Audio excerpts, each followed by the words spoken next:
Terima kasih pemirsa, Anda masih bersama kami di Lintas Banua Sepekan. DPRD Banjarmasin melalui Komisi 3 menyoroti ambruknya ikon ketupat di kawasan Sungai Baru. Pihaknya sangat menyayangkan pembangunan yang tidak diberitahukan kepada dewan tersebut. Terkesan sembunyi-sembunyi dilakukan.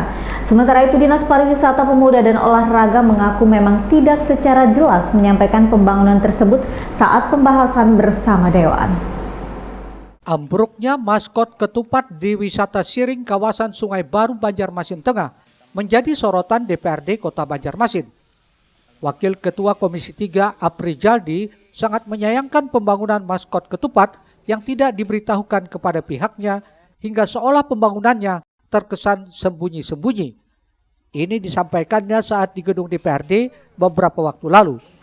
Tidak berkoordinasi dengan DPRD, artinya dalam hal ini kami merasa tidak pernah dikoordinasikan tentang kegiatan itu. Jadi kalau ada pertanyaan tentang bagaimana, tentu kami juga sangat minim informasi kan, minim data, dan mengetahui ini pun lewat media. Kalau tidak ada kejadian itu mungkin kami tidak mengetahui ada apa.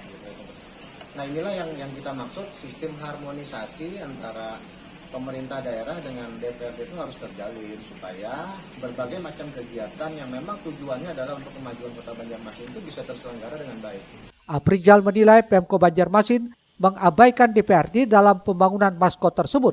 Bahkan ambruknya pembangunan maskot berbentuk ketupat itu diketahuinya dari media sosial. Padahal proses pembangunannya sudah dimulai sejak Agustus lalu. Menurutnya pihaknya berwenang untuk mengawasi proyek pembangunan tersebut, meski dana yang digunakan bukan dari APBD karena pembangunannya berada di lokasi aset daerah. Murtasiah, Banjar TV.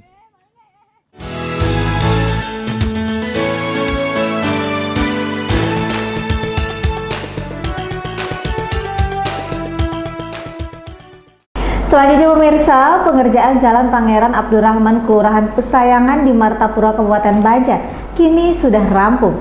Jalan yang semula rusak berat dan kerap terendam banjir sekarang sudah mulus beraspal. Dinas PUPR Kabupaten Banjar melalui Kepala Bidang Bina Marga Jimmy mengaku pengaspalan di Jalan Pangeran Abdurrahman dengan panjang 960 meter sudah selesai dilaksanakan.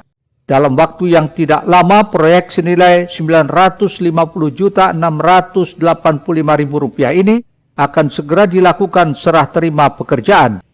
Sebelumnya telah dilaksanakan pengerasan jalan dan rehabilitasi drainase di samping kiri kanan jalan oleh bidang sumber daya air. Jadi untuk Pangeran Abdurrahman kita lakukan pengaspalan dengan panjang 960 meter. Kemudian nilainya 950.685.000 dilaksanakan oleh PT ZIS. Gitu. Insya Allah kalau sesuai informasi yang kami lihat, terus hasil pantauan kami di lapangan juga drainase yang dibangun itu cukup berfungsi karena sudah terkoneksi dengan drainase yang dikerjakan oleh PUPR Provinsi. Insya Allah mudah-mudahan masyarakat di sana juga bisa menjaga, memelihara sehingga umur dari konstruksi bisa sesuai dengan yang kita harapkan. Kondisi Jalan Pangeran Abdurrahman di Martapura itu sempat dikeluhkan warga lantaran rusak dan kerap tergenang banjir sehingga sangat mengganggu aktivitas warga. Ahmad Ramadhani, Banjar TV. Ya pemirsa, kita beralih ke informasi lainnya kali ini mengenai literasi, di mana Dinas Perpustakaan dan Kearsipan Kalsel kembali safari menumbuhkan minat baca yang kali ini menyasar berbagai sekolah di Kabupaten Balangan. Sementara itu pemirsa, melihat perkembangan kinerja Dispersip Kalsel membuat perpustakaan Palna mendapat kunjungan media nasional antara dari Jakarta. Guna menumbuhkan minat baca sejak dini kepada masyarakat, khususnya pelajar, Dinas Perpustakaan dan Kearsipan Dispersip Kalsel terus melakukan upaya jemput bola dengan menyambangi berbagai sekolah hingga ke pelosok di wilayah Provinsi Kalimantan Selatan. Seperti yang dilakukan kali ini, tim perpustakaan keliling Pusling kembali mengunjungi beberapa sekolah di Kabupaten Balangan atau sekitar 200 km utara Banjarmasin. Kedatangan petugas Dispersip Kalsel langsung disambut antusias para pelajar di berbagai sekolah tersebut. Kepala Sekolah Luar Biasa SLB Balangan Nur Hayati mengaku sangat senang sekolahnya dikunjungi Dispersif Kalsel yang membawa banyak koleksi buku untuk dibaca para pelajarnya. Mengucapkan terima kasih yang sebesar-besarnya atas kunjungan dari Perpustakaan Provinsi Kalimantan Selatan ya, dan harapannya untuk kedepannya mudah-mudahan bisa lebih sering kunjungan untuk ke sekolah kami.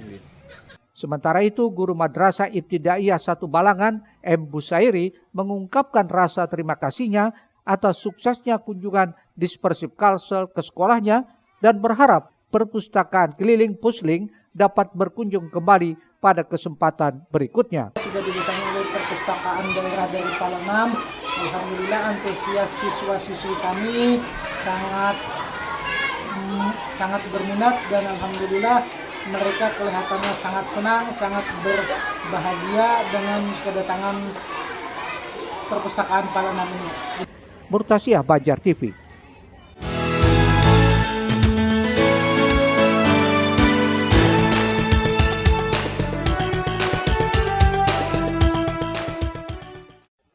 Gaung perkembangan perpustakaan PAL 6 yang dikelola Dinas Perpustakaan dan Kearsipan Kalimantan Selatan rupanya terdengar hingga ibu kota negara.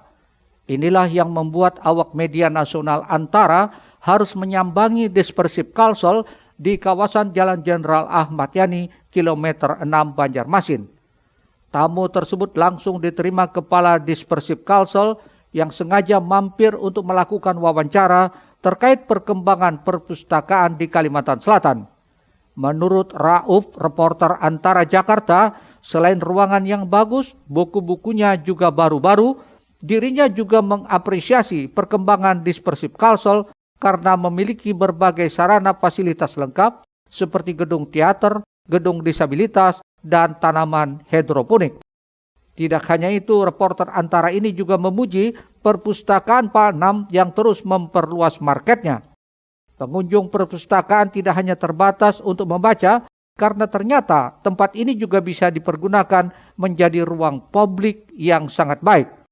Di bawah komando Hajah Nurliani Dardi yang akrab disapa Bunda Nunung, perpustakaan PAL 6 terus berbenah, melengkapi layanan serta menumbuhkan minat baca di kalangan masyarakat.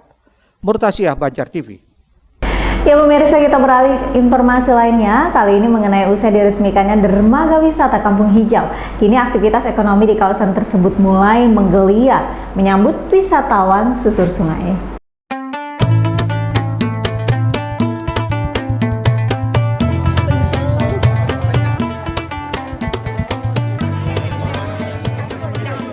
Inilah beragam kuliner khas Banjar di kawasan wisata Kampung Hijau, Kelurahan Sungai Bilu, Kota Banjarmasin. Kuliner tersebut diantaranya soto Banjar dan beragam jajanan lainnya yang sengaja disiapkan untuk menyapa para pengunjung wisata Kampung Hijau. Tak heran jika saat peresmian dermaga wisata Rabu 23 November tadi, kuliner tersebut langsung diserbu pengunjung, tak terkecuali Wali Kota Ibnu Sina yang turut mencicipi beragam makanan khas daerah ini. Salah satu pedagang kuliner mengaku usahanya mulai ramai sejak diresmikannya dermaga tersebut. Namun dari segi kunjungan wisata, umumnya pengunjung hanya ramai pada akhir pekan, yakni hari Sabtu dan Minggu. Adapun kuliner yang disajikan di kawasan ini banyak ragamnya, yang pasti produk asli Kampung Hijau, kue dan makanan khas Banjar seperti soto Banjar, lontong, ketupat batumis, dan lainnya. Apa aja Bu di sini jualannya Bu? Di sini kue-kue khas Banjar, makanan khas Banjar, kayak lontong, ulut kokole, bubur sumsum, ini bubur-buburan. Apa yang jadi unggulan di wisata ini Bu? Di sini kayak ketupat batumis, ketupat kandangan. Oh, ketupat kandangan. Unggulannya Bu ya. Setiap akhir pekan nanti Bu ya. Pedagang berharap dengan adanya dermaga tersebut, kunjungan wisata Kampung Hijau semakin ramai dan usaha yang saat ini digelutinya dapat pula semakin maju dan berkembang. Muhail, Banjar TV.